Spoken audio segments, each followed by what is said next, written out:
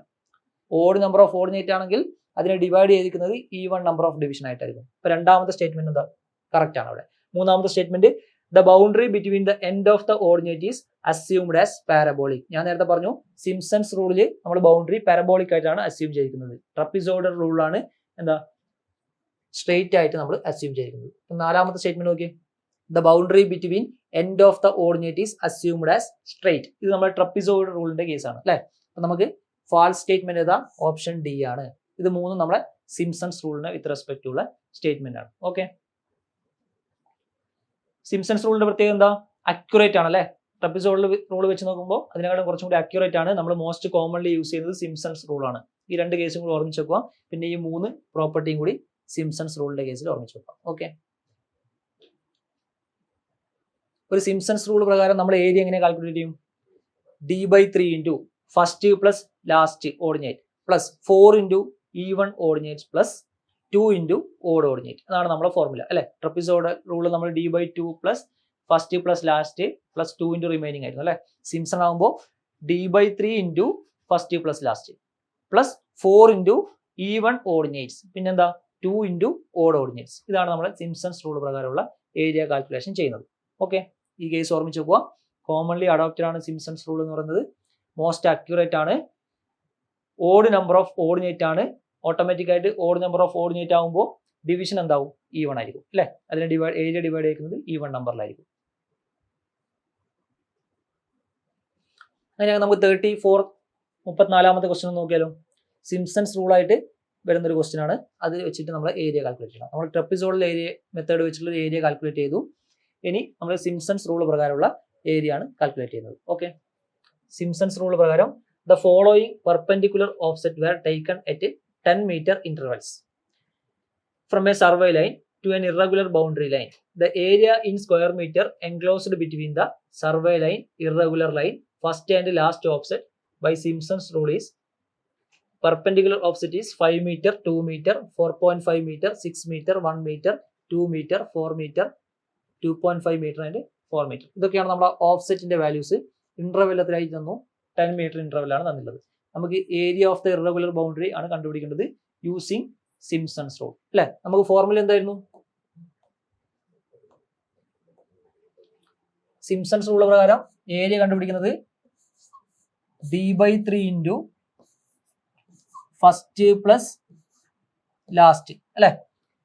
First plus last plus 4 into even ordinates O2 plus O4 plus etcetera even ordinate plus 2 into odd ordinate O3 plus O5 plus etcetera.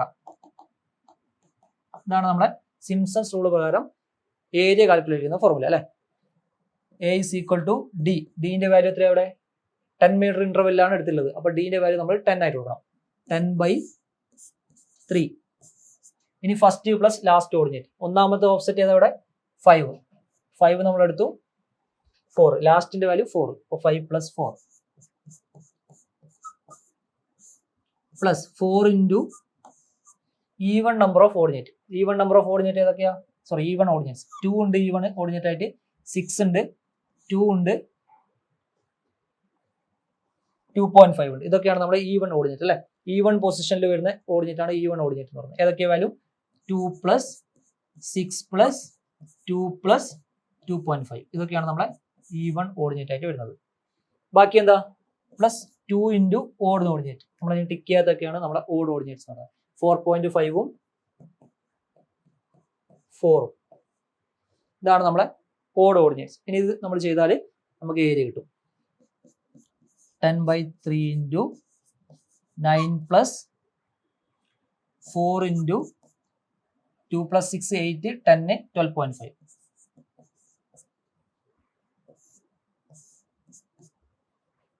2 into 9.5.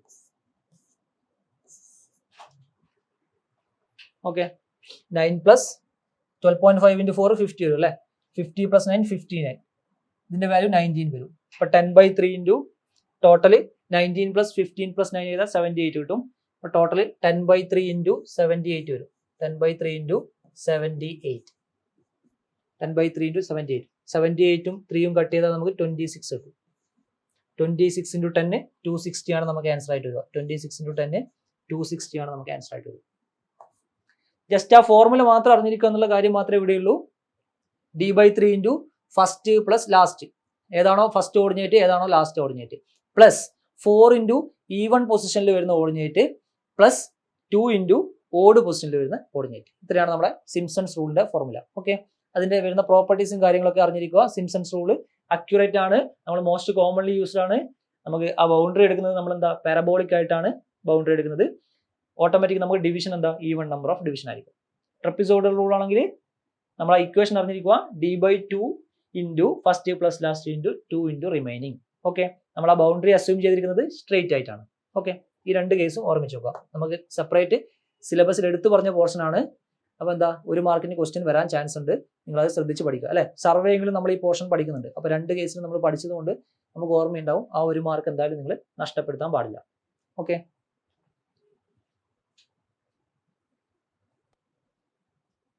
അടുത്ത നമുക്ക് 35ാമത്തെ question ആണ് പോകേണ്ടത്. 35ാമത്തെ question നോക്കാലോ. In the rate analysis, if the materials are to be carried out from a distant place more than dash kilometres then the cost of the transport is also added. ഒന്നാമത്തെ option 2 ആണ്. 2 4, മൂന്നാമത്തത് 6, നാലാമത്തത് 8. എന്താ question പറയുന്നത്? In the rate analysis, rate അനാലിസിസിൽ ഇപ്പോൾ materials നമ്മൾ distant ആയിട്ടുള്ള ഒരു സ്ഥലം, അത് മോർ ദാൻ എത്ര കിലോമീറ്ററിന് ദൂരെയാണ് നമ്മൾ ഈ മെറ്റീരിയൽസ് എത്തിക്കേണ്ടത്, അതിന് വിത്ത് റെസ്പെക്ട് നമ്മൾ ചെയ്യുമ്പോൾ ട്രാൻസ്പോർട്ടേഷൻ കോസ്റ്റ് നമ്മൾ ഏത് കേസിലാണ് ആഡ് ചെയ്യുന്നത്, എത്ര കിലോമീറ്ററിന് മേലെ വരുമ്പോഴാണ് നമ്മൾ റേറ്റ് അനാലിസിസിൽ ട്രാൻസ്പോർട്ടേഷൻ കോസ്റ്റ് ആഡ് ചെയ്യുന്നത് എന്നാണ് നമ്മുടെ ക്വസ്റ്റ്യൻ. ഓക്കെ, നമ്മൾ ഇത് വരുന്നത് നമ്മുടെ നിമിയുടെ ടെക്സ്റ്റ് ബുക്കിൽ പറയുന്ന ഒരു വാല്യൂ ആണിത്. നിമിയുടെ ടെക്സ്റ്റ് ബുക്കിൽ ഒരു സെന്റൻസ് ആയിട്ട് പറയുന്ന ഒരു വാല്യൂ ആണിത്. മോർ ദാൻ 8 കിലോമീറ്റേഴ്സിന് മേലെയാണെങ്കിൽ നമ്മൾ എന്ത് ചെയ്യണം? ട്രാൻസ്പോർട്ടേഷൻ കോസ്റ്റും അതിന്റെ കൂടെ ആഡ് ചെയ്യും. ഓക്കെ, 8 കിലോമീറ്റേഴ്സിന്റെ മേലെയാണെങ്കിൽ നമ്മൾ ട്രാൻസ്പോർട്ടേഷന്റെ കോസ്റ്റും അതിന്റെ കൂടെ ആഡ് ചെയ്യും. ഓക്കെ, ഓർമ്മിച്ച് നോക്കുക. അടുത്ത, the life of work cement concrete flooring is about. Cement concrete flooring എന്ന വർക്കിന്റെ ലൈഫ് എത്രയാണെന്നാണ് ചോദ്യം. Okay, option A 25 years, option B 50 years, option C 75 years, option D 100 years. നമ്മുടെ സിമെന്റ് കോൺക്രീറ്റ് ഫ്ലോറിംഗിന്റെ ലൈഫ് എത്ര year ആണെന്നാണ് ചോദ്യം. നമ്മുടെ ഓപ്ഷൻ വരുന്നത് 50 years ആണ് സിമെന്റ് കോൺക്രീറ്റ് ഫ്ലോറിംഗിന്റെ ലൈഫായിട്ട് വരുന്നത്. ഇത് നമ്മുടെ ടെക്സ്റ്റിൽ സെപ്പറേറ്റ് ആയിട്ടുള്ള ഒരു ടാബിൾ ആയിട്ട് തന്നെ ഉണ്ട്. ഡിഫറെന്റ് ടൈപ്സ് ഓഫ് വർക്കും അതിന്റെ ലൈഫ് എത്രയാണെന്നുള്ളത് ടെക്സ്റ്റ് ബുക്കിൽ നമുക്ക് പ്രൊവൈഡ് ചെയ്തിട്ടുണ്ട്. അതിനാണ് നമ്മളോട് ചോദിച്ചത് സിമെന്റ് കോൺക്രീറ്റ് ഫ്ലോറിന്റെ കേസാണ്. ഫ്ലോറിംഗിൽ നമ്മൾ 6ാമത്തത് വാല്യൂ എത്ര? 50 ഇയേഴ്സ്. ഈ വാല്യൂസ് ഒക്കെ ഒന്ന് ഓർമ്മിച്ച് നോക്കുക കേട്ടോ. റൂഫിങ്ങിന്റെ കേസ് ആണെങ്കിലും doors and window, iron work, ഈ കേസുകളിലൊക്കെ നമ്മളെ ലൈഫ് കൃത്യമായിട്ട് സ്പെസിഫൈ ചെയ്യുന്നുണ്ട്. അപ്പം നമുക്ക് ചിലപ്പോൾ ഡയറക്റ്റ് ആയിട്ട് ക്വസ്റ്റ്യൻ ഇങ്ങനെ വന്നേക്കാം. ഓക്കെ, അപ്പം ഇതിന്റെ വാല്യൂ എത്ര വരുന്നത്? 50 ഇയേഴ്സ് ആണ് നമ്മുടെ സിമെന്റ് കോൺക്രീറ്റ് ഫ്ലോറിംഗിന്റെ വാല്യൂ ആയിട്ട് വരുന്നത്. നമ്മുടെ ഓപ്ഷൻ ബി ആണ് വരുന്നത്, 50 years.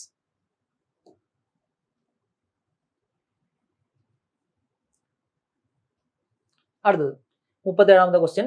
Calculate the number of laterite stone required for laterite wall of size 10 into 5 into 0.3 metre ആണ് size. Laterite wall of size 2 പ്രാവശ്യം സൈസ് വന്നിട്ട് വാൾ ഓഫ് സൈസ് 10x5x0.3 മീറ്റർ ആണ് ചോദ്യം അല്ലെ.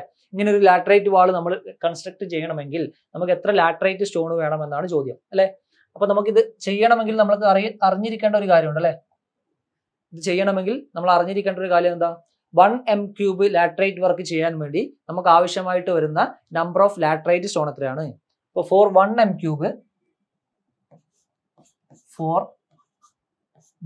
m³ വർക്ക് നമുക്ക് ആവശ്യമായി വരുന്ന ലാറ്ററൈറ്റ് സ്റ്റോൺ എത്രയാ, 60 നമ്പേഴ്സ് ആണ്.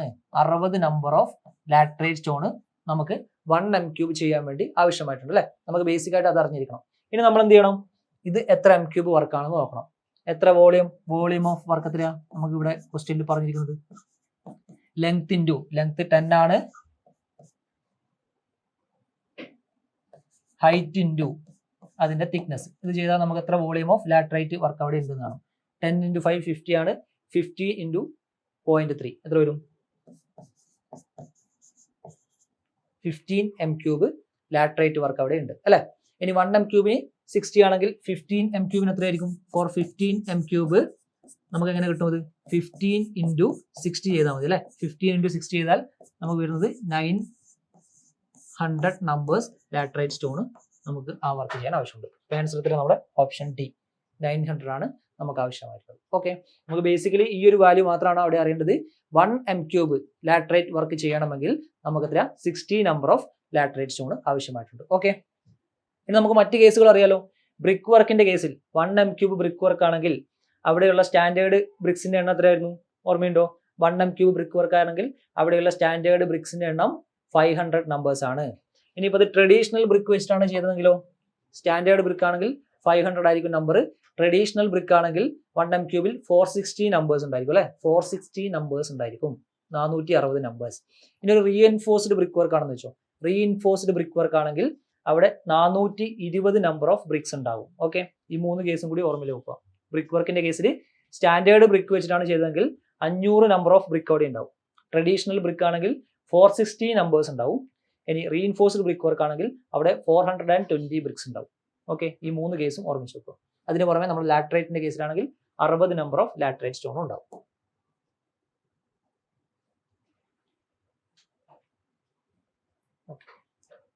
അടുത്ത 38ാമത് question, calculate the quantity of earth work required using mid sectional area method for 200 meter long embankment in a uniform ground with height of two ends are 1 meter and 2 meter respectively. The formation width is 10 meter with a slope of 2 horizontal is to 1 vertical.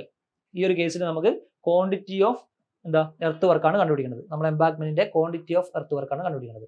നമ്മൾ quantity calculation ചെയ്യുന്ന സമയത്ത് നമുക്ക് 3 മെത്തേഡുകളാണുള്ളത്. Volume calculate ചെയ്യാൻ വേണ്ടി 3 മെത്തേഡുകളാണുള്ളത്. അതിലൊന്നായിരുന്നു മീൻ sectional area method, ഒന്നായിരുന്നു mid sectional area method, ഒന്നായിരുന്നു trapezoidal rule, prismoidal rule. ഇങ്ങനെ 3 മെത്തേഡാണുള്ളത്. ഏതൊക്കെയാ? മീൻ സെക്ഷണൽ ഏരിയ മെത്തേഡ്, രണ്ടാമത്തെ മിഡ് സെക്ഷണൽ ഏരിയ മെത്തേഡ്, മൂന്നാമത് പ്രിസ്മോയിഡൽ റൂൾ. അങ്ങനെ 3 മെത്തേഡ് പ്രകാരമാണ് നമ്മൾ ചെയ്യുന്നത്. നമ്മുടെ ക്വസ്റ്റ്യൻ ഇവിടെ ചോദിച്ചത് മിഡ് സെക്ഷണൽ ഏരിയ മെത്തേഡാണ്. അപ്പൊ നമുക്കിവിടെ കണ്ടുപിടിക്കണം നമ്മളെ വാല്യൂ എത്രയായിരുന്നു. എന്തായിരുന്നു മിഡ് സെക്ഷണൽ ഏരിയ മെത്തേഡിൽ കണ്ടുപിടിക്കുന്നത്? ഇപ്പൊ നമ്മളെ എംബാങ്ക്മെന്റിന്റെ ഷേപ്പ്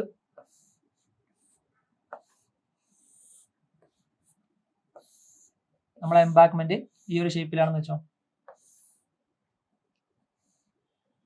എംബാങ്ക്മെന്റ് ഈ ഒരു ഷേപ്പിലാണുള്ളത്. ട്രപ്പിസോയിഡൽ സെക്ഷൻ ആണ് നമ്മളെ എംബാങ്ക്മെന്റ് ഉള്ളത്.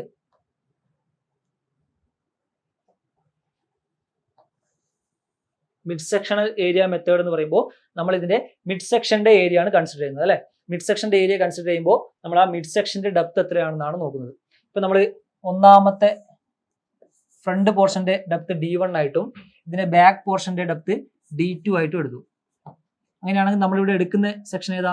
ഈ മിഡ് സെക്ഷൻ ആയി കൊടുക്കുന്നുണ്ട്. ഓക്കെ, ഈ മിഡ് സെക്ഷന്റെ ഡെപ്ത് നമ്മൾ കൺസിഡർ ചെയ്യണം. ഇതിനെ നമ്മൾ DM ആയിട്ട് കൺസിഡർ ചെയ്തു. മിഡ് സെക്ഷന്റെ ഡെപ്ത് DM ആയിട്ട് കൺസിഡർ ചെയ്തു. ഓക്കെ, അങ്ങനെയാണെങ്കിൽ നമുക്ക് DM എങ്ങനെ കിട്ടും? DM is equal to D1 plus D2 divided by 2 ആയിരിക്കും നമ്മളെ മിഡ് സെക്ഷന്റെ ഡെപ്ത് എന്ന് പറയുന്നത്. അത് നമ്മൾ ഈ ഫിഗറിലേക്ക് കൊണ്ടുവരാൻ നോക്കുകയാണ്. നമ്മളെ ഡെപ്ത് എത്രയാ? DM ആണ് നമ്മുടെ ഡെപ്ത്. ഓക്കെ, ഇനി നമ്മളെ സ്ലോപ്പ് പറഞ്ഞിട്ടുണ്ട്. സ്ലോപ്പ് ഞാൻ കൊടുക്കുന്നത് S:1 ആണ് സ്ലോപ്പ് കൊടുക്കുന്നത്. S horizontal is to 1 vertical ആണ് സ്ലോപ്പ് ആയിട്ട് കൊടുക്കുന്നത്. ഓക്കെ, അങ്ങനെയാണെങ്കിൽ നമുക്ക് ഈ സെക്ഷനെ രണ്ട് ട്രയാങ്കിൾ ആയിട്ടും രണ്ട് റൈറ്റ് ആംഗിൾ ട്രയാങ്കിൾ ആയിട്ടും ഒരു റെക്ടാംഗിൾ ആയിട്ടും ക്ലാസിഫൈ ചെയ്തൂടെ, തരംതിരിച്ചൂടെ? ഓക്കെ, അങ്ങനെ 3 സെക്ഷൻ നമുക്ക് കിട്ടി. ഇനി ഇതിന്റെ ഏരിയ നമുക്ക് കണ്ടുപിടിച്ചാൽ മതി മിഡ് സെക്ഷൻ ഏരിയ ആയിട്ട്. ഒന്നാമത്തെ കേസിൽ ഇവിടെ ഡി എം ആണെങ്കിൽ S:1 ആണ് സ്ലോപ്പ്, സോ ഈ ഭാഗം SDM ആയിരിക്കും അല്ലെ. ഈ ഒരു ലെങ്ത് എന്ന് പറയുന്നത് SDM ആയിരിക്കും. നമ്മളെ എംബാക്ക്മെന്റിന്റെ വിഡ്ത്ത് തന്നിട്ടുണ്ട്, അത് നമ്മൾ എംബാക്ക്മെന്റിന്റെ വിഡ്ത്ത് B ആയിട്ട് എടുത്തു. സെയിം കാര്യം തന്നെയാണ് ഇപ്പുറത്തുള്ള ട്രയാങ്കിളും ഉണ്ടാവുക അല്ലെ. രണ്ട് ട്രയാങ്കിൾ സെയിം ആണ് പ്രോപ്പർട്ടീസ്. അപ്പൊ നമുക്ക് ഈ ടോട്ടൽ ഏരിയ എങ്ങനെ കണ്ടുപിടിക്കാം? അതാണ് നമ്മളെ മിഡ് സെക്ഷൻ ഏരിയ അല്ലെ. Mid section area is equal to B into D M. അതായത് നമ്മുടെ ഈ റെക്ടാംഗിളിന്റെ ഏരിയ പ്ലസ് രണ്ട് റൈറ്റ് ആംഗിൾ ട്രയാങ്കിൾ ഉണ്ട്. അപ്പൊ 2 into half BH, half into ഇവിടെ ബേസ് എത്രയാ SDM ഇൻറ്റു ഹൈറ്റ് എത്രയാ DM. അപ്പൊ ഇത് ചെയ്താൽ നമുക്ക് എന്ത് കിട്ടും? BDM plus SDM square. അതാണ് നമ്മളെ മിഡ് സെക്ഷൻ ഏരിയന്റെ ആയിട്ട് വരിക. Area mid section is equal to BDM plus SDM square. ഇതാണ് നമ്മളെ മിഡ് സെക്ഷൻ ഏരിയന്റെ ഫോർമുല ആയിട്ട് വരിക. ഇതിന്റെ കൂടെ നമ്മൾ ആ എംബാക്ക്മെന്റ് ലെങ്ത് മൾട്ടിപ്ലൈ ചെയ്താൽ എന്ത് കിട്ടും? നമുക്ക് ആ ക്വാണ്ടിറ്റി കിട്ടും. അതാണ് നമ്മളിവിടെ ചെയ്യാൻ പോകുന്നത്. ഓക്കെ,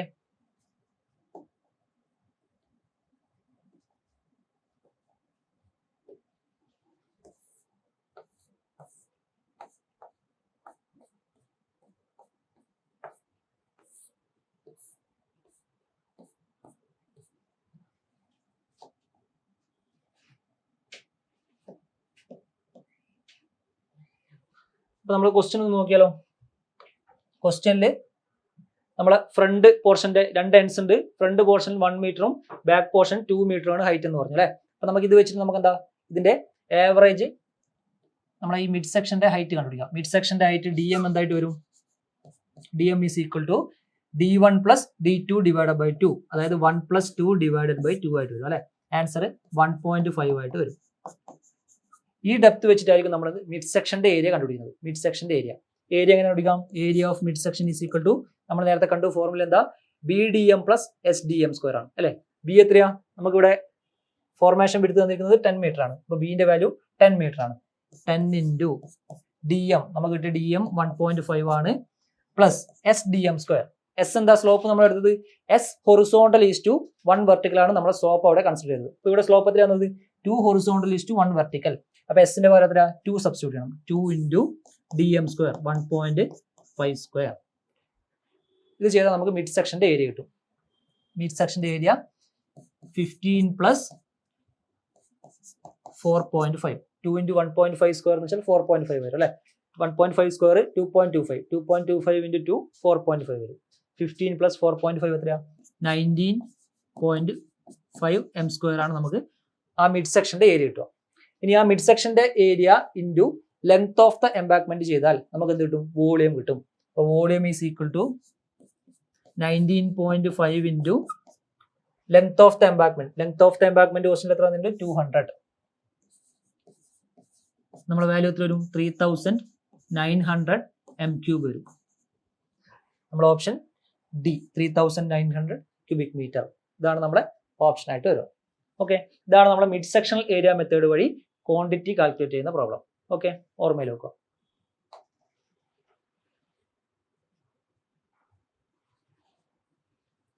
അടുത്ത ക്വസ്റ്റ്യൻ.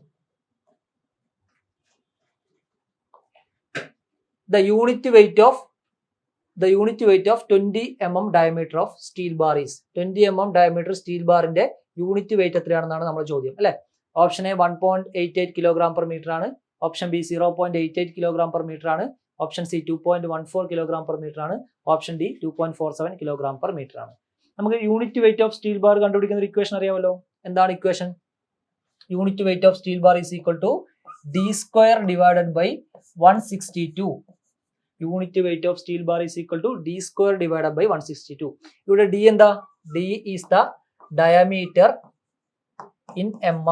mm-ൽ നമുക്ക് തന്നിരിക്കുന്ന ഡയമീറ്റർ ആണ് d എന്ന് പറയുന്നത് അല്ലെ. ക്വസ്റ്റ്യനിൽ നമുക്ക് ഡയമീറ്റർ എത്രയാ? 20 mm ആണ് തന്നിട്ടുള്ളത്.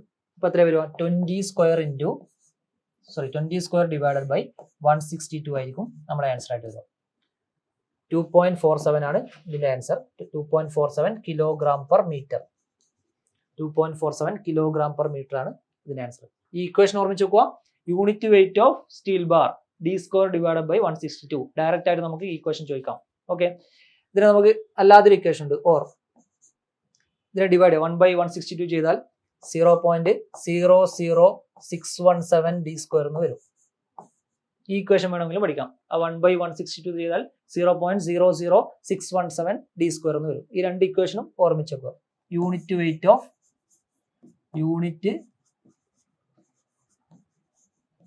Of steel bar.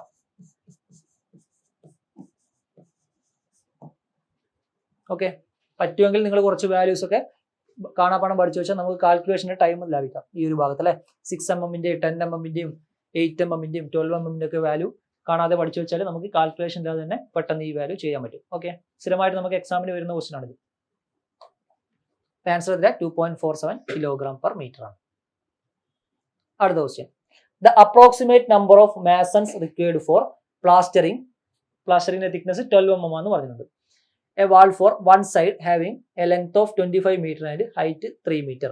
ഒരു വാൾ ഉണ്ട് നമ്മുടെ കയ്യിൽ അല്ലെ, 25 മീറ്റർ ലെങ്ത്തിലും ഹൈറ്റ് 3 മീറ്റർ ഉള്ള ഒരു വാൾ. അതിന്റെ വൺ സൈഡ് നമുക്ക് പ്ലാസ്റ്റർ ചെയ്യണം. അതിന് വേണ്ട അപ്രോക്സിമേറ്റ് നമ്പർ ഓഫ് മാസൺ എത്രയാണെന്ന് നമ്മൾ കണ്ടുപിടിക്കുന്നത് അല്ലെ.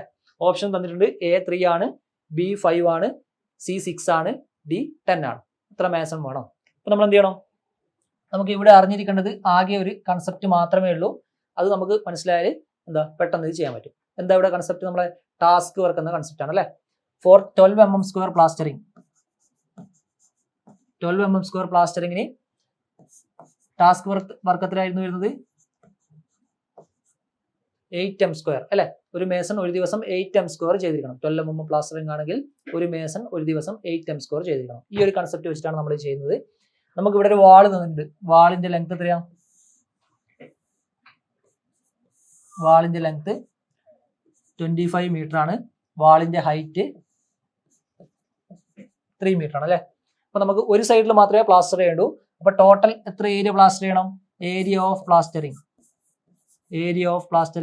75 m സ്ക്വയർ അല്ലെ. 25 × 3 ചെയ്താൽ നമുക്ക് 75 m സ്ക്വയർ പ്ലാസ്റ്ററിംഗ് ചെയ്യണം. ഓക്കെ, 8 m സ്ക്വയർ ആണ് ഒരാൾക്ക് ഒരു ദിവസം ചെയ്യാൻ പറ്റുന്നത്.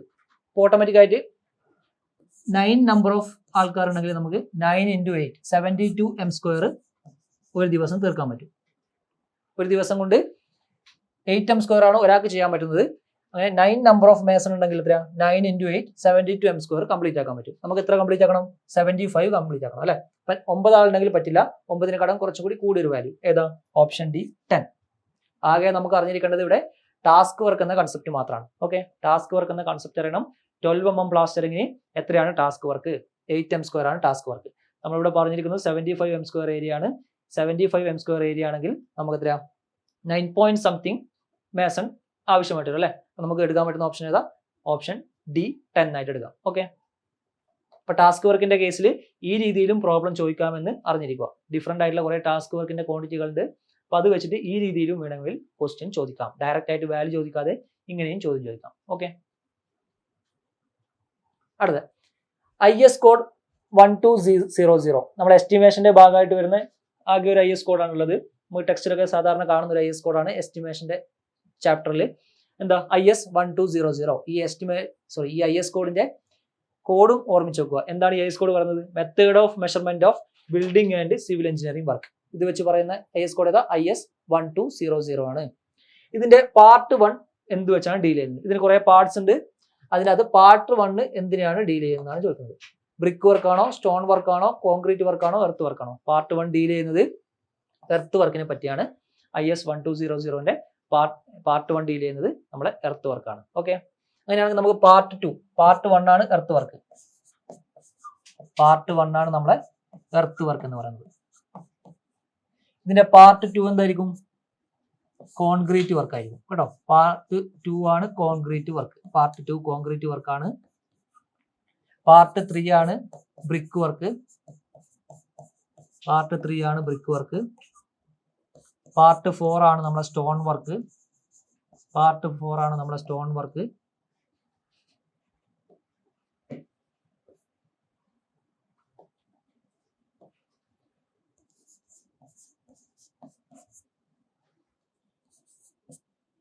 പാർട്ട് 5 ആണ് നമ്മളെ ഫോം വർക്ക്. അങ്ങനെ കുറെ പാർട്ട് ഉണ്ട് അല്ലെ. പാർട്ട് 6 റിഫ്രാക്ടറി വർക്കാണ്. അങ്ങനെ ഡിഫറെന്റ് പാർട്ടായിട്ടാണ് നമുക്ക് IS 1200 ക്ലാസിഫൈ ചെയ്തിട്ടുള്ളത് അല്ലെ. അത് ഈ പാർട്സ് ഒക്കെ ഒന്ന് ഓർമ്മിച്ച് നോക്കുക. നമ്മുടെ ചോദ്യം ചോദിച്ചത് പാർട്ട് 1 പറ്റിയാണ്. പാർട്ട് 1 ആയിട്ട് വരുന്നത് നമ്മളെ എർത്ത് വർക്കാണ്. ഓക്കെ, ബാക്കിയുള്ള കാര്യങ്ങൾ ഓർമ്മിച്ച് നോക്കുക. ഓക്കെ, അടുത്ത unit of payment of RCC work. RCC വർക്കിന്റെ യൂണിറ്റ് ഓഫ് പേയ്മെന്റ് എന്താണ്? പേയ്മെന്റ് യൂണിറ്റ് അല്ലെങ്കിൽ സ്റ്റാൻഡേർഡ് യൂണിറ്റ് എന്നൊക്കെ പറയും അല്ലെ. പേയ്മെന്റ് യൂണിറ്റ് അല്ലെങ്കിൽ standard unit of RCC work. RCC വർക്കിന്റെ പേയ്മെന്റ് യൂണിറ്റ് പറയുന്നത് 10 DM³ ആണ്. ഓക്കെ, RCC യൂബിന്റെ മെഷറിംഗ് യൂണിറ്റ് ആണെങ്കിൽ മീറ്റർ ക്യൂബ് ആണ്. പേയ്മെന്റ് യൂണിറ്റ് ആണെങ്കിൽ 10 DM³ ആണ്. Okay, measuring unit metre cube ആണ്. പേയ്മെന്റ് യൂണിറ്റ് 10 DM³ ആണ്. PCC ആണെങ്കിലോ ബോത്ത് മെഷറിംഗ് യൂണിറ്റും സ്റ്റാൻഡേർഡ് യൂണിറ്റും എന്താണ്? രണ്ടും മീറ്റർ ക്യൂബ് തന്നെയാണ്. RCCന്റെ കേസിലാണെങ്കിൽ മെഷറിംഗ് യൂണിറ്റ് M³ ആണ്. പിന്നെന്താ, പേയ്മെന്റ് യൂണിറ്റ് ആണെങ്കിൽ വാല്യൂ വരുന്നത് 10 DM³ ആയിരിക്കും. അതാണ് നമ്മുടെ ക്വസ്റ്റ്യൻ. 10 DM³ ആണ് പേയ്മെന്റ് യൂണിറ്റ്. ഓക്കെ, അടുത്ത 1 cubic meter of concrete 1:2:4 is to be mixed by volume. Number of cement bag required will be approximately. നമ്മളെ ക്വാണ്ടിറ്റി കാൽക്കുലേഷൻ ചെയ്യുന്ന പോർഷനിൽ സിമെന്റിന്റെ ഒക്കെ എത്ര കിലോഗ്രാം സിമെന്റ് വേണം 1:2:4 കോൺക്രീറ്റ് ഉണ്ടാക്കാൻ വേണ്ടി നമുക്ക് എത്ര സിമെന്റ് വേണം, ആ കേസുകൾ RCCന്റെയും BCCന്റെയും കേസ് ആണെങ്കിലും ബ്രിക്ക് വർക്കിന്റെ കേസിലാണെങ്കിൽ മോട്ടാർ ഉണ്ടാക്കാൻ വേണ്ടി എത്ര സിമെന്റ് വേണം, ഇപ്പോൾ പ്ലാസ്റ്ററിങ്ങിന്റെ കേസ് ആണെങ്കിൽ പ്ലാസ്റ്ററിങ്ങിന്റെ മോട്ടാർ ഉണ്ടാക്കാൻ വേണ്ടി എത്ര സിമെന്റ് വേണം, അങ്ങനെയുള്ള പോർഷനിലെ പ്രോബ്ലംസ് നമുക്ക് എക്സാമിന് സാധാരണ വരുന്നതാണ്. അതിൽ നമുക്ക് ഇപ്പം ചോദിച്ചിരിക്കുന്നത് 1:2:4 കോൺക്രീറ്റ് നമുക്ക് ഉണ്ടാക്കണം. അതിന് ആവശ്യമായ number of bags of cement എത്രയാണെന്നാണ് നമ്മുടെ ചോദ്യം. ഓക്കെ,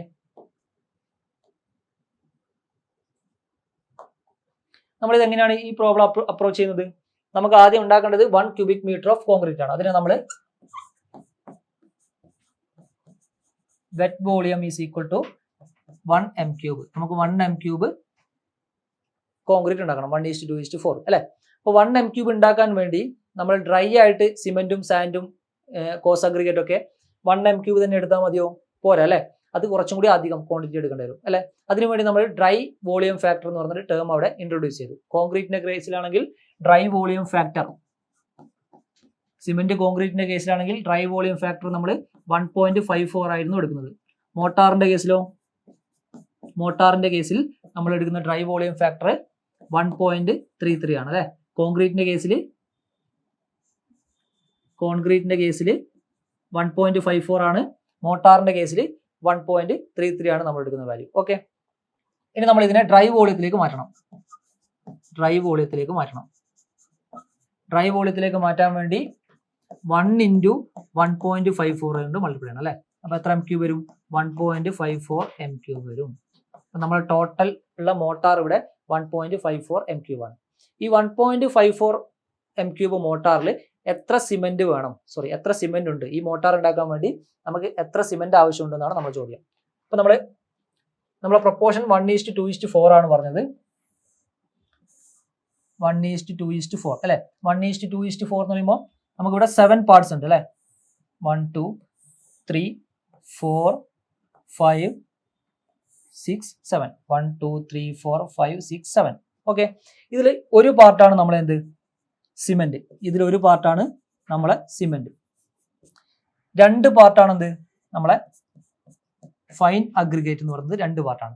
ബാക്കിയുള്ള 4 പാർട്ടും എന്തായിരിക്കും? കോസ് അഗ്രിഗേറ്റ് ആയിരിക്കും. ഓക്കെ, അപ്പൊ നമുക്ക് ഈ ടോട്ടൽ ഇത്രയും പാർട്ട് അല്ലെ, ഈ ടോട്ടൽ ആയിട്ടുള്ള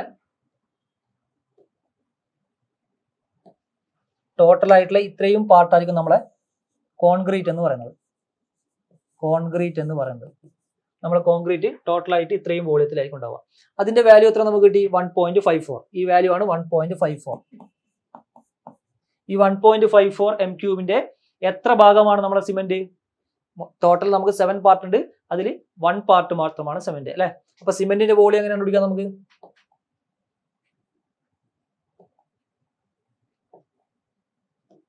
സിമെന്റിന്റെ volume is equal to total നമുക്ക് ഈ കോൺക്രീറ്റിന്റെ വോളിയം 1.54 ആണ്. ആ 7 പോർഷനിൽ ഒരു പോർഷൻ മാത്രമാണ് സിമെന്റ്. അപ്പൊ 1/7 × 1.54 ഇത്രയാണ് നമ്മളെ വോളിയം ഓഫ് സിമെന്റ് കിട്ടും അല്ലെ. ഈ വോളിയം ഓഫ് സിമെന്റിനെ നമ്മൾ എന്തിലേക്ക് മാറ്റണം? ഇനി വെയിറ്റ് ഓഫ് സിമെന്റിലേക്ക് മാറ്റണം. വോളിയം ഓഫ് സിമെന്റിനെ വെയിറ്റ് ഓഫ് സിമെന്റിലേക്ക് മാറ്റണം. Weight of cement. Volume of cement നമ്മൾ വെയിറ്റ് ഓഫ് സിമെന്റിലേക്ക് തന്നെ മാറ്റും. ഡെൻസിറ്റിനെ കൊണ്ട് മൾട്ടിപ്ലൈ അല്ലെ. ഡെൻസിറ്റി ഓഫ് സിമെന്റ് എത്രയാ?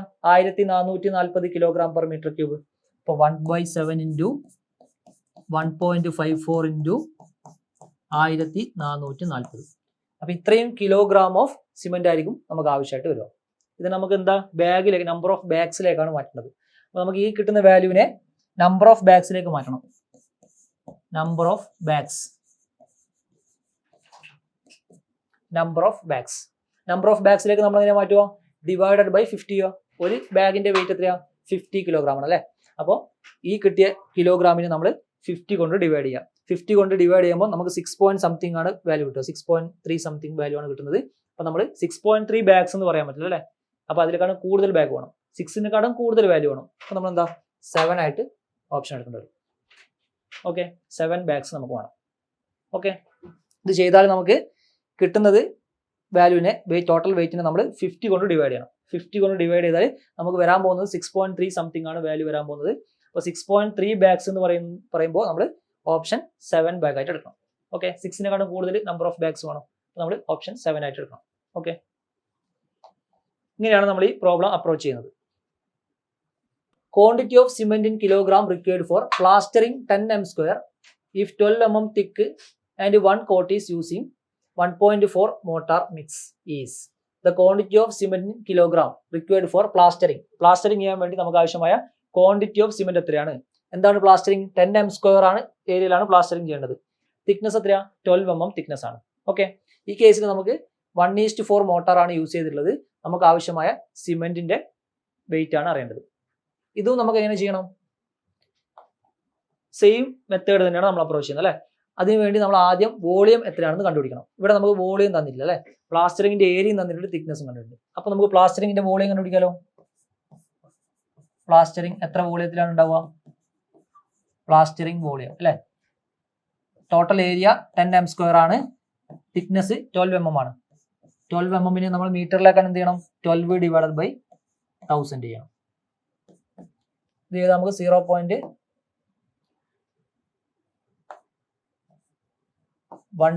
m³ കിട്ടും.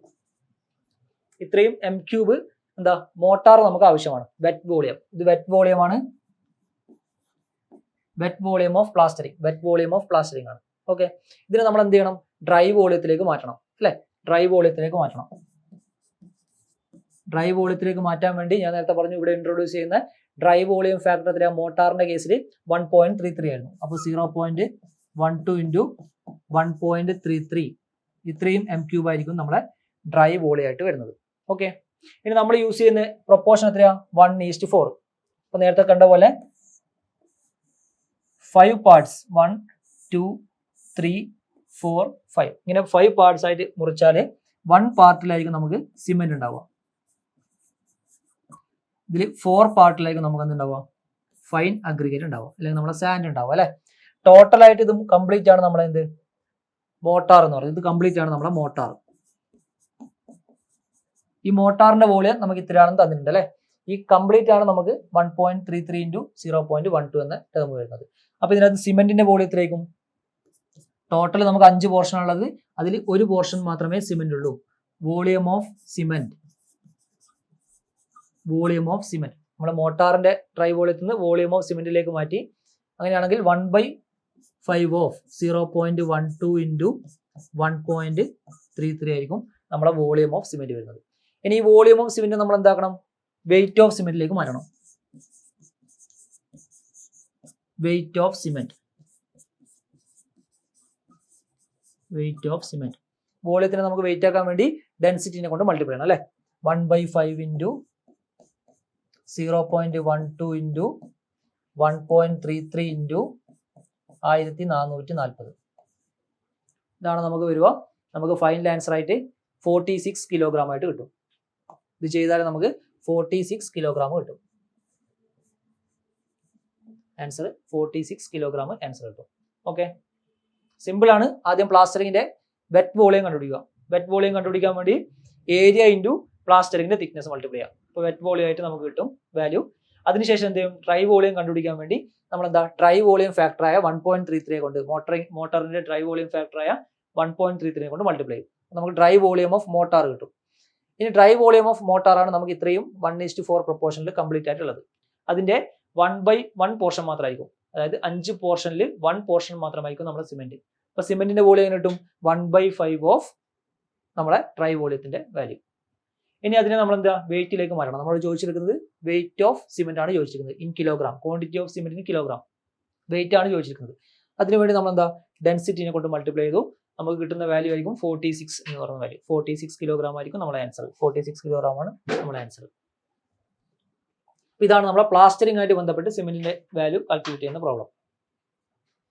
അടുത്ത quantity of cement kilogram required for brick work in cement is cement 1:6. നമ്മൾ ബ്രിക്ക് വർക്കാണ് ചെയ്യുന്നത്,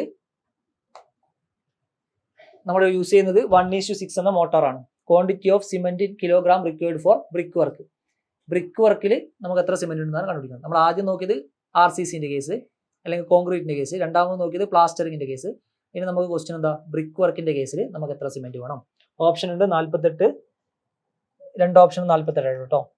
24, 62 രണ്ട് ഓപ്ഷൻ സെയിം ആയി പോയി. 48, 24, 62 ഈ ഓപ്ഷനാണ് നമുക്കുള്ളത്. ഓക്കെ, അപ്പൊ നമുക്ക് ബ്രിക്ക് വർക്കിന്റെ കേസിൽ അറിഞ്ഞിരിക്കേണ്ട കുറച്ച് കാര്യങ്ങളുണ്ട് അല്ലെ. 1 m³ ബ്രിക്ക് വർക്ക് ആണെങ്കിൽ 1 m³ ബ്രിക്ക് വർക്ക് ആണെങ്കിൽ അതിൻ്റെ അകത്തുള്ള ബ്രിക്കിന്റെ ക്വാണ്ടിറ്റി എത്രയാണ്, മോട്ടാറിന്റെ ക്വാണ്ടിറ്റി എത്രയാണ്. 1 m³ ബ്രിക്ക് വർക്ക് ആണെങ്കിൽ അതിൽ 0.77 m³ ബ്രിക്സ് ആയിരിക്കും. ഇൻ വോളിയം 0.77 m³ ബ്രിക്ക് ആയിരിക്കും. 0.23 m³ മോർട്ടാർ ആയിരിക്കും. അപ്പൊ ഈ ഒരു കാര്യം അറിഞ്ഞിരിക്കണം. നമ്മൾ 1 m³ ചെയ്താൻ ചോദിച്ചിട്ടുണ്ടെങ്കിൽ നമ്മൾ ചെയ്യേണ്ടത് 0.23 m³ മോട്ടാർ വെച്ചിട്ടായിരിക്കണം. ഓക്കെ, 1 m³ ബ്രിക്ക് വർക്ക് എന്നാണ് ഇവിടെ ക്വസ്റ്റ്യൻ ഉള്ളത് അല്ലെ. Brick work in cement 1:6 is specify ചെയ്തില്ല, അതുകൊണ്ട് 1 m³ കാര്യമായിരിക്കും ചോദിക്കുന്നുണ്ടാവുക. 1 m³ ആണെങ്കിൽ 0.23 m³ ആയിരിക്കും മോട്ടാർ വേണ്ടത്. ഓക്കെ, അങ്ങനെയാണെങ്കിൽ മോട്ടാർ 0.23 ആണ്. അപ്പൊ നമ്മൾ എത്രയാ, പ്രൊപ്പോർഷൻ 1:6 ആണ്. 1:6 ആയതുകൊണ്ട് നമ്മൾ ഇതിനെ 7 പാർട്ടായിട്ട് 4, 5, 7 പാർട്ടായിട്ട് ഡിവൈഡ് ചെയ്തു അല്ലെ. ഇതിൽ ഒരു പാർട്ടാണ് നമ്മളെ സിമെന്റ്. കംപ്ലീറ്റ്ലി 7 പാർട്ടിലാണ് നമ്മളെ മോട്ടാർ വരുന്നത്. മോട്ടാർ 7 പാർട്ടിൽ ഉണ്ടാവും. ഇതിൽ 1 പാർട്ടാണ് നമ്മളെ സിമെന്റ്. ബാക്കിയുള്ള 6 പാർട്ടും എന്തായിരിക്കും, ഫൈൻ അഗ്രിഗേറ്റ് ആയിരിക്കും. അപ്പൊ 7 പാർട്ടിന്റെ ഒരു പാർട്ട് മാത്രമാണ് എന്ത്, നമ്മളെ സിമെന്റ്. അപ്പൊ 1 m³ വേണ്ടി 1/7 ഓഫ് 0.23 ഇൻറ്റു ഇവിടെ നമുക്ക് ആവശ്യമായ വെറ്റ് വോളിയം മാത്രമേ ആയിട്ടുള്ളൂ. ഇതിനെ നമ്മൾ എന്തിലേക്ക് ചെയ്യണം, ഡ്രൈ വോളിയത്തിലേക്ക് മാറ്റണം അല്ലെ. ഡ്രൈ വോളിയത്തിലേക്ക് മാറ്റാൻ വേണ്ടി ഞാൻ ഡ്രൈ വോളിയം ഫാക്ടർ കൂടി ഇൻട്രൊഡ്യൂസ് ചെയ്തു. ഇത് നമ്മുടെ വെറ്റ് വോളിയമാണ്. 1 m³ ബ്രിക്ക് വർക്കിൽ 0.23 m³ എന്താ വെറ്റ് വോളിയമാണ്. അതിനെ ഡ്രൈ വോളിയത്തിലേക്ക് മാറ്റാൻ എന്താ 0.23 ഇൻറ്റു 1.33 ചെയ്യണം. അപ്പോൾ 1/7 ഇൻറ്റു 0.23 ഇൻറ്റു 1.33 ഇതാണ് നമ്മളെ വോളിയം ഓഫ് സിമെന്റ്. ഇനി എന്ത് ചെയ്യണം, wait of cement. Weight of cement കണ്ടുപിടിക്കാൻ വേണ്ടി 1/7 into 0.23 into 1.33 into density of cement 1440. ഇത്രയും ചെയ്താൽ നമുക്ക് 1 m³ കേസിൽ ബ്രിക്ക് വർക്ക് ചെയ്യാനുള്ള ക്വാണ്ടിറ്റി ഓഫ് സിമെന്റ് കിട്ടും. ഇതിന്റെ ആൻസർ എത്ര വരും, 62 കിലോഗ്രാം വരും. ഓക്കെ, ഇവിടെ 1 m³ ആയിരിക്കും ചോദ്യം കേട്ടോ. 1 m³ കേസിലാണ് സ്റ്റാൻഡേർഡ് ചോദിച്ചത്. 1 m³ കേസിലായിരിക്കും. 1 m³ ആണെങ്കിൽ നമുക്ക് 62 കിലോഗ്രാം എന്തുവരും ബ്രിക്ക് വേണ്ടിവരും. ഓക്കെ ആണോ. ഒന്നാമത്തേത് RCC ആണെങ്കിൽ നമുക്ക് ഡയറക്റ്റ് ചെയ്യാം. പ്ലാസ്റ്ററിംഗ് ആണെങ്കിൽ ഏരിയ തന്നിട്ടുണ്ടാവും. ഏരിയ ഇൻറ്റു തിക്നെസ് വെച്ചിട്ട് നമ്മൾ വോളിയം കണ്ടുപിടിക്കണം. നമുക്ക് കിട്ടുന്ന വോളിയം വെറ്റ് വോളിയം ആണ്. അതിനെ ഡ്രൈ വോളിയത്തിലേക്ക് മാറ്റാൻ ഡ്രൈ വോളിയം ഫാക്ടർ കൊണ്ട് മൾട്ടിപ്ലൈ ചെയ്യണം. മോട്ടാറിന്റെ കേസ് ആയതുകൊണ്ട് നമ്മൾ 1.33 ആണ് അവിടെ ഡ്രൈ വോളിയം ഫാക്ടർ ആയിട്ട് വെക്കുന്നത്. ഇനിയിപ്പോൾ ബ്രിക്ക് വർക്കിന്റെ കേസ് ആയാലും എന്താ, മോട്ടാറാണ് അല്ലെ. അപ്പൊ നമുക്ക് ബ്രിക്ക് വർക്കിന്റെ കേസിൽ കേസ് ഓർമ്മിച്ച് നോക്കുക. 1 m³ ബ്രിക്ക് വർക്ക് ആണെങ്കിൽ അവിടെ 0.77 m³ ബ്രിക്കും 0.23 m³ മോട്ടാറും മാത്രമായിരിക്കും. ഇത് വെറ്റ് വോളിയം ഓഫ് മോട്ടാർ ആണ്. ഈ volume wet volume of mortar ആണ്. ഇനി വെറ്റ് വോളിയത്തിനെ നമ്മൾ ഡ്രൈ വോളിയത്തിലേക്ക് മാറ്റാൻ വേണ്ടി 0.23 ഇൻറ്റു 1.33 ചെയ്യണം. അപ്പോൾ നമുക്ക് ഡ്രൈ വോളിയം കിട്ടും. പിന്നെന്താ, അതിൽ നിന്ന് നമുക്ക് ഡയറക്റ്റ് ആയിട്ട് വോളിയം ഓഫ് സിമെന്റ് കണ്ടുപിടിക്കാം. ടോട്ടല് നമുക്ക് ഡ്രൈ വോളിയം ഇത്രയാണ് കിട്ടിയത് അല്ലേ, 0.23 ഇൻറ്റു 1.33. അതിന്റെ 1/7 ആയിരിക്കും നമ്മുടെ സിമെന്റിന്റെ വോളിയം. 1/7 ഇൻറ്റു 0.23 ഇൻറ്റു 1.33 അതായിരിക്കും വോളിയം ഓഫ് സിമെന്റ്. അതിനെ കറസ്പോണ്ടിങ് വെയിറ്റിലേക്ക് മാറ്റാൻ വേണ്ടി നമ്മൾ 1440 എന്ന ഡെൻസിറ്റിനെ കൊണ്ട് മൾട്ടിപ്ലൈ ചെയ്തു. അപ്പോൾ നമുക്ക് കിട്ടുന്നത് 62 കിലോഗ്രാം ആണ് ആൻസർ. നമ്മുടെ ഓപ്ഷൻ ഡി ആയിരിക്കും ആൻസർ. ഓപ്ഷൻ ഡി 62 കിലോഗ്രാം ആയിരിക്കും ആൻസർ. ഓക്കെ, അടുത്ത നമുക്ക് PSCന്റെ എക്സാമിൽ സ്ഥിരമായിട്ട് വരുന്ന ഒരു ക്വസ്റ്റ്യൻ ആണ് പെയിന്റിംഗ് കോഎഫിഷ്യന്റ് അല്ലെ. ഇവിടെ ഈച്ച് സൈഡിന്റെ കേസാണ് പറഞ്ഞിട്ടുള്ളത്. ഇത് രണ്ട് കേസിലും ചോദിക്കാം, ഈച്ച് സൈഡും ബോത്ത് സൈഡും. ഏതെങ്കിലും ഒന്ന് പഠിച്ചാൽ മതി. ഈച്ച് സൈഡ് ആണെങ്കിൽ അതിന്റെ നേരെ ഡബിൾ ആയിരിക്കും ബോത്ത് സൈഡ്. ഓക്കെ, അപ്പോൾ ഇവിടെ നമ്മൾ ചോദ്യം വന്നിരിക്കുന്നത് painting coefficient of corrugated asbestos sheet with large corrugation. Asbestos cement sheet with large കോറുഗേഷന്റെ പെയിന്റിംഗ് കോഎഫിഷ്യന്റ് എത്രയാണെന്ന് ചോദിച്ചത്. ഈച്ച് സൈഡിന്റെ കേസ്. ഈ കേസിൽ നമുക്ക് വാല്യൂ എത്രയാണ് വരുന്നത്? ഓപ്ഷൻ 0.8 ഉണ്ട്, 1 ഉണ്ട്, 1.2 ഉണ്ട്, 1 ഉണ്ട് അല്ലെ. ലാർജ് കോറുഗേഷൻ ആണെങ്കിൽ നമ്മൾ ഓപ്ഷൻ 1.2 ആണ്. Asbestos cement sheet with large കോറുഗേഷൻ ആണെങ്കിൽ പെയിന്റിംഗ് കോഎഫിഷ്യന്റ് വരുന്നത് 1.2 ആണ്. ഓക്കെ, സെമി കോറുഗേറ്റഡ് ആണെങ്കിൽ 1.1 ആയിരുന്നു വരുന്നത് അല്ലെ. അപ്പൊ നമുക്ക് കോമൺ ആയിട്ടുള്ള വാല്യൂസും കാര്യങ്ങളൊക്കെ ഒന്ന് ഓർത്ത് നോക്കാലോ. പെയിന്റിംഗ് കോഎഫിഷ്യന്റ് ഞാൻ ഈച്ച് സൈഡിനെ മാത്രമേ ഉൾപ്പെടുത്തിയിട്ടുള്ളൂ. ബോത്ത് സൈഡ് ആണെങ്കിൽ 2 കൊണ്ട് മൾട്ടിപ്ലൈ ചെയ്യാം. ആസ് പെർ ന്യൂ സ്റ്റാൻഡേർഡ് ഇതിന് 2 വാല്യൂകൾ ഉണ്ട് അല്ലെ. ന്യൂ സ്റ്റാൻഡേർഡിനും വാല്യൂ ഉണ്ട്, ഓൾഡ് സ്റ്റാൻഡേർഡിനും വാല്യൂ ഉണ്ട്. എക്സാമിന് ചിലപ്പോൾ ഏതാണ് ചോദിക്കുകയെന്ന് നമുക്ക് പറയാൻ പറ്റില്ല. അതുകൊണ്ട് ന്യൂ സ്റ്റാൻഡേർഡ് പഠിച്ചു വെക്കുക, ഓൾഡ് സ്റ്റാൻഡേർഡിന്റെ വാല്യൂ ജസ്റ്റ് ഒന്ന് മനസ്സിൽ വെക്കുക. ന്യൂ സ്റ്റാൻഡേർഡ് വെച്ച് എക്സാമിന് ചോദിക്കാനാണ് ചാൻസ് കൂടുതൽ കേട്ടോ. അപ്പൊ നമുക്ക് ഓരോ വാല്യൂസ് നോക്കാം അല്ലെ. Panelled door, ledged and based door, braced door, ledged door, ledged battened and braced door. ഇങ്ങനത്തെ കേസിലൊക്കെ നമുക്ക് വരുന്നത് 1.3 ആണ് അല്ലെ. ഫുള്ളി ഗ്ലേസ്ഡ് ആണെങ്കിൽ 0.8 ആണ്, പാർഷ്യലി ഗ്ലേസ്ഡ് ആണെങ്കിൽ 1 ആയിരിക്കും, ഫ്ലഷ് ഡോർ ആണെങ്കിൽ 1.2 ആണ്, ഫുള്ളി വെനിഷൻ അല്ലെങ്കിൽ ലോവർ ഡോർ ആണെങ്കിൽ 1.8 ആണ്, കോറുഗേറ്റഡ് ഷീറ്റഡ് സ്റ്റീൽ ഡോർ ആണെങ്കിൽ 1.25 ആണ്, കോറുഗേറ്റഡ് സ്റ്റീൽ ഷീറ്റ് ആണെങ്കിൽ 1.14 ആണ്, corrugated asbestos cement sheet with large corrugation നമ്മളെ ക്വസ്റ്റ്യൻ വന്നതാണ് 1.2 ആണ് വാല്യൂ അല്ലെ. സെമി കോറുഗേറ്റഡ് ആണെങ്കിൽ 1.1 ആണ് വാല്യൂ, സ്റ്റീൽ റോളർ ഷട്ടർ ആണെങ്കിൽ 1.1. ഇനി ഞാൻ ഇതിനകത്ത് painting coefficient of old standard കൂടി ഉൾപ്പെടുത്തിയിട്ടുണ്ട്. ഈ വാല്യൂ കൂടി നിങ്ങൾ ഓർമ്മിച്ചു വെക്കുക അല്ലെ. അഥവാ ഇതാണ് വന്നതെങ്കിൽ നിങ്ങൾക്ക് ആൻസർ ചെയ്യാൻ പറ്റും. ഓൾഡ് സ്റ്റാൻഡേർഡ് പ്രകാരം 5 വാല്യൂസ് നമ്മൾ പറയുന്നുണ്ട്. 2.25 ആണ് ഒന്നാമത്തെ case. Panelled door, framed and braced door ഒക്കെ 2.25 ആണ്. ഫുള്ളി ഗ്ലേസ്ഡ് ഡോർ ഗേജ്ഡ് ആണെങ്കിൽ 1 ആണ്, പാർഷ്യലി പാനൽഡിന് 2 ആണ്, ഫ്ലഷ് ഡോർ ആണെങ്കിൽ 2 ആണ്, വെനീഷ്യൻ ആണെങ്കിൽ 3 ആണ്. ഓക്കെ, ഈ കേസും കൂടി ഒന്ന് ഓർമ്മിച്ച് വെക്കുക. ഇത് കാര്യമായിട്ട് പഠിക്കുക. ഈ കേസും കൂടി നമ്മളൊന്ന് ഓർമ്മയിൽ വെക്കുക. ആസ് പെർ ഓൾഡ് സ്റ്റാൻഡേർഡ് കൂടി വാല്യൂ ഉണ്ടെന്ന് ഓർമ്മിച്ച് വെക്കുക. The quotient obtained by dividing the total floor area on all floors by area of plot അല്ലെ. Total floor area divided by area of plot അല്ലെങ്കിൽ plot area. Total floor area divided by plot area നമ്മൾ എന്ത് വിളിക്കും? അതിനെ floor area ratio എന്ന് വിളിക്കും. Floor area ratio അല്ലെ. Total floor area divided by total plot area നമ്മൾ എന്ത് വിളിക്കും? Floor area ratio. അടുത്ത് ഇനീഷ്യൽ ലീഡ് അല്ലെങ്കിൽ normal lead in earth work excavation is. Initial lead അല്ലെങ്കിൽ normal lead in earth work excavation. ഒരു earth work എക്സ്കവേഷനെ സംബന്ധിച്ചിടത്തോളം അതിന്റെ ലീഡ് എന്താ?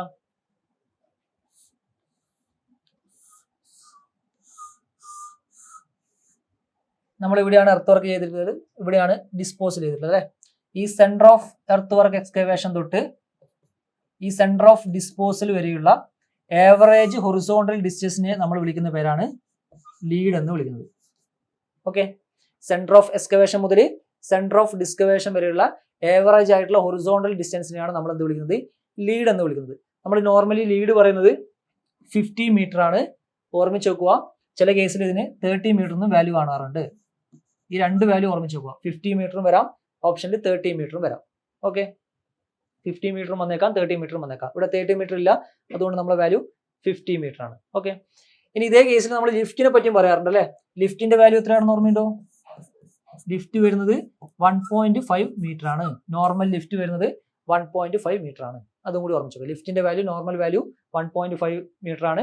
ലീഡിന്റെ കേസിലാണെങ്കിൽ 50 മീറ്റർ, ചിലപ്പോൾ 30 മീറ്റർ എന്നും കാണും. ഓക്കെ, രണ്ട് കേസ് ഓർമ്മിച്ച് വെക്കുക. ആവറേജ് ഹൊറിസോണ്ടൽ ഡിസ്റ്റൻസ് ആണെങ്കിൽ നമ്മൾ ലീഡ് എന്ന് വിളിച്ചു, ആവറേജ് വെർട്ടിക്കൽ ഡിസ്റ്റൻസ് ആണെങ്കിൽ നമ്മൾ എന്ത് വിളിക്കും? അതിനെ ലിഫ്റ്റ് എന്ന് വിളിക്കും. ഇവിടെ നമ്മളോട് ചോദിച്ചത് ലീഡാണ്, ലീഡിന്റെ വാല്യൂ 50 മീറ്റർ ആണ്. ഓക്കെ, അടുത്ത when small item are estimated for which detailed quantities cannot be taken out, they are considered as. ഇതിനെ നമ്മൾ വിളിക്കുന്ന പേരാണ് lump sum. When small items are estimated for which detailed quantities cannot be taken out, detailed quantities എടുക്കാൻ പറ്റാത്ത കാര്യങ്ങളൊക്കെ നമ്മൾ lump sum ആയിട്ടാണ് കാണുന്നത്. അപ്പോൾ ഓപ്ഷൻ എ ആണ് ഇതിന്റെ ആൻസർ, lump sum. അടുത്ത നമ്മുടെ 50ാമത്തെ ക്വസ്റ്റ്യൻ. ആസ് പെർ KBR പ്രകാരം the site plan shall be drawn to scale of not less than. Site plan ഏത് സ്കെയിലാണ് നമ്മൾ വരയ്ക്കുന്നത് അല്ലെ? സൈറ്റിലെ ഇമ്പോർട്ടന്റ് ഫീച്ചേഴ്സ് ഒക്കെ കാണിക്കുന്നതാണ് നമ്മുടെ സൈറ്റ് പ്ലാൻ എന്ന് പറയുന്നത്. സൈറ്റ് പ്ലാൻ നമ്മൾ സാധാരണ കാണിക്കുന്നത് നോട്ട് ലെസ് ദാൻ, നമ്മുടെ site plan not less than 1:400 ആയിരിക്കണം. ഓക്കെ, നമ്മുടെ ഡ്രോയിങ്ങിന്റെ കേസിൽ വരുന്നതാണ് അല്ലെ. നമുക്കൊരു എസ്റ്റിമേറ്റ് ഉണ്ടാക്കാൻ വേണ്ടി റിക്വയർഡ് ആയിട്ടുള്ള പ്രധാനപ്പെട്ട 3 കാര്യങ്ങളുണ്ട്. എന്തൊക്കെയായിരുന്നു? Drawing, specification, rate. അതിൽ ഡ്രോയിങ്ങിൽ വരുന്ന കുറേ കാര്യങ്ങളുണ്ട് അല്ലെ. Different type of drawing. Site plan ഉണ്ട്, ലേ ഔട്ട് പ്ലാൻ ഉണ്ട്, സർവീസ് പ്ലാൻ ഉണ്ട്, കീ പ്ലാൻ ഉണ്ട്, പിന്നെ നമ്മുടെ പ്ലാൻ സെക്ഷൻ എലിവേഷൻ അല്ലെങ്കിൽ നമ്മുടെ ബിൽഡിംഗ് പ്ലാൻ എന്ന് പറയും. ഓക്കെ, പിന്നെ അതിന് ഡീറ്റെയിൽഡ് ഡ്രോയിങ് കാര്യങ്ങളുണ്ടാവും. ഇതിനൊക്കെ മിനിമം ആയിട്ടുള്ള കുറേ സ്കെയിലും കാര്യങ്ങളുണ്ട്. ആ സ്കെയിലുകൾ എത്രയൊക്കെയാണെന്ന് നമ്മൾ നോക്കിയിരിക്കണം. ഒന്നാമത്തെയാണ് ഡാറ്റ റിക്വയർഡ് ഫോർ എസ്റ്റിമേറ്റിൽ ഡ്രോയിങ്. നമ്മുടെ മിനിമം സ്കെയിൽ എത്രയാ? സൈറ്റ് പ്ലാൻ ആണെങ്കിൽ 1:400 ആയിരിക്കും. ലേ ഔട്ട് പ്ലാൻ ആണെങ്കിൽ 1:400 അല്ലെങ്കിൽ 1:500 ആയിരിക്കും. സർവീസ് പ്ലാൻ ആണെങ്കിൽ 1:400 ആയിരിക്കും. കീ പ്ലാനിനെ നമ്മളൊരു സ്കെയിലല്ല പറയുന്നത്, ഇപ്പൊ നോട്ട് ഇൻ സ്കെയിൽ ആയിരിക്കും നമ്മുടെ കീ പ്ലാനുകൾ. ബിൽഡിംഗ് പ്ലാൻ ആണെങ്കിൽ, ബിൽഡിംഗ് പ്ലാൻ എന്ന് ഉദ്ദേശിക്കുന്നത് പ്ലാനും സെക്ഷനും എലിവേഷനും ആയിരിക്കും അല്ലെ. ബിൽഡിംഗ് പ്ലാൻ ആണെങ്കിൽ 1:100 ആയിരിക്കും. പിന്നെന്താ? ഡീറ്റെയിൽ ഡ്രോയിങ് ആണെങ്കിൽ 1:10 to 1:30 ആയിരിക്കും. അപ്പൊ ഈ വാല്യൂസ് ഒക്കെ ഓർമ്മിച്ച് വെക്കുക. നിമിയുടെ ടെക്സ്റ്റ് ബുക്കിൽ സെപ്പറേറ്റ് ഇതിനൊക്കെ ഒരു വാല്യൂ കൂടി പറയുന്നുണ്ട്.